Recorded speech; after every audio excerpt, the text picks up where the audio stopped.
Hello, students, welcome back. Let us continue and understand the skill of writing a very good story.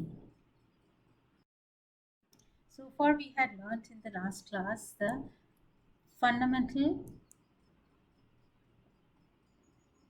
of a story writing. That is, it should have a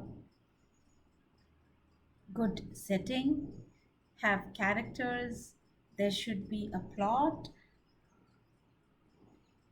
should have a conflict, etc. etc. Now, to start with, let us understand first about the setting. Setting is where a story takes place. It is the time, or you can also see a backdrop. Is this time and the geographical location within a narrative? Either it can be non-fiction or fiction. It is a literary element. It initiates the main backdrop and mood for a story.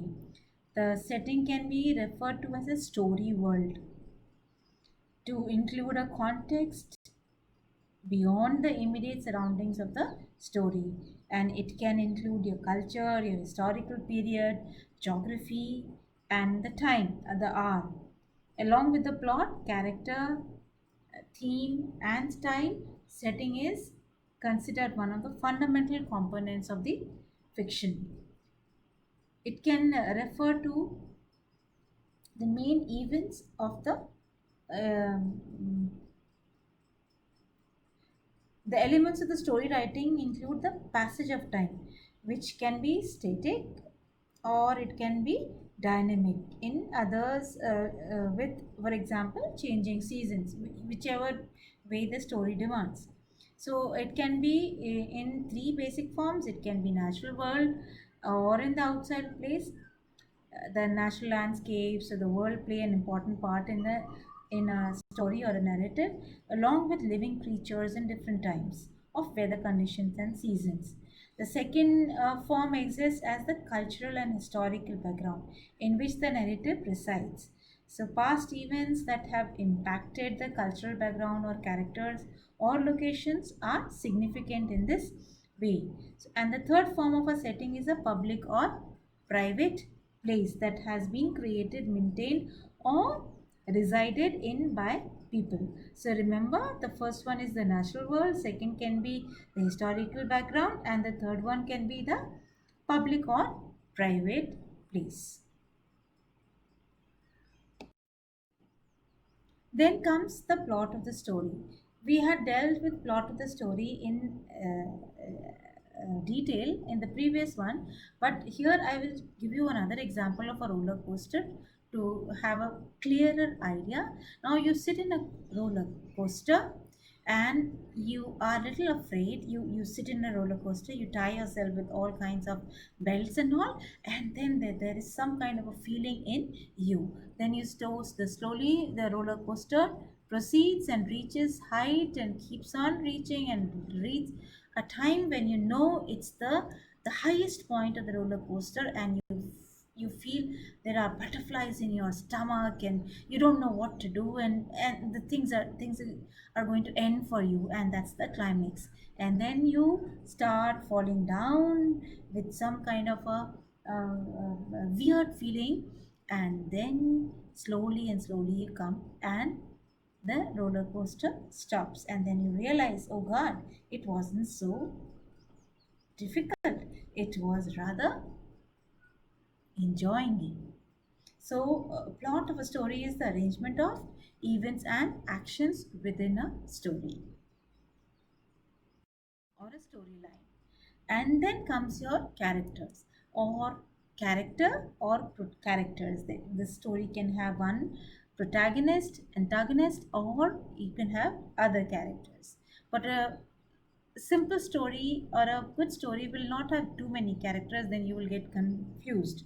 Now characters also can be two types. They can be static, that means the character does not change from the beginning to the end of the story.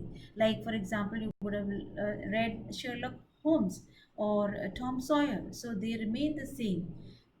Even if they face any kind of conflict or different environments, their characters do not change or they do not evolve.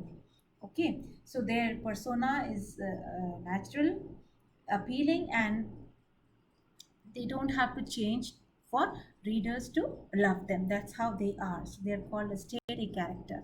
And then you have dynamic characters. And these dynamic characters, they change as the story proceeds. So they may undergo a conflict within themselves, and then they would enter a transition.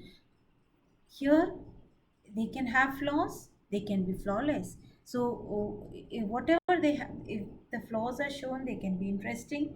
We can try to find out how these flaws are changed, and they become a better person or likable by the reader.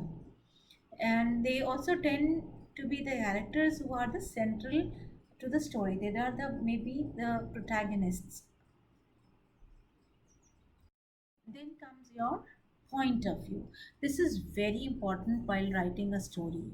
So, point of view is the perspective. So, you have your first person perspective, that is your, you can say, who is telling the story. So, if it's first person or I or we perspective, then you have a second person. Normally we do not write in second person, that is you perspective. And the third person, that is he, she, or it, they perspective. So here you have it's better to have a limitation here, to have only a few people's perspective. So and then you have your multiple or omniscient, that is all knowing narrator. Second person, as I told you, is not often used for any kind of writing, especially story writing. Now here you can see the example of first person. I tiptoed across the floor, hoping not to disturb him. Then in third person, she tiptoed across the floor, her entire body tense as she fought to stay quiet. Then you have here third person nomination. As she tiptoed across the room, he pretended to be asleep. She thought her quiet steps weren't disturbing him, but she was wrong. Beneath the covers, he clenched his fists. So, I hope this is clear, the point of view. So, basically, it is who is telling the story. Then comes your conflict. Now, every story has a conflict, that is the challenge or the main problem around which the plot is based. Without conflict, a story will have no purpose or trajectory. So, there can be an external conflict, struggle between a character and an outside force, or internal conflict, that is, struggle that takes place inside a character's mind. Next comes the climax. Now, climax is the highest point of interest in a story. It is that movement, that moment that the rising action begins to change, begins to transition in the falling action of the story's plot. And it's the turning point of the story, the emotional high point. The main character is about to face or come to face or the challenge, or come face to face with the antagonist for the last time. So here there will be some kind of a twist which will happen in the story. So, take the example of Cinderella. So, the climax of the Cinderella story is when the when we see Cinderella, uh, she places her foot in the glass slipper and achieves a perfect fit. Upon this revelation, she wins the marriage of the prince. So, I hope this is clear. Then comes your resolution. Now, resolution or the resolution is that part of the story's plot where the main problem is resolved or worked out.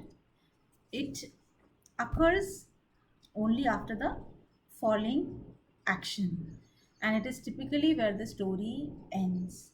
So another term for resolution is denouement in French, and which means to untie. Everything gets resolved. So the story comes to a reasonable ending. I hope this is clear for now. So we will learn a little more about story writing and also attempt to write or weave or compose or construct a very good story in the next class. So, bye then.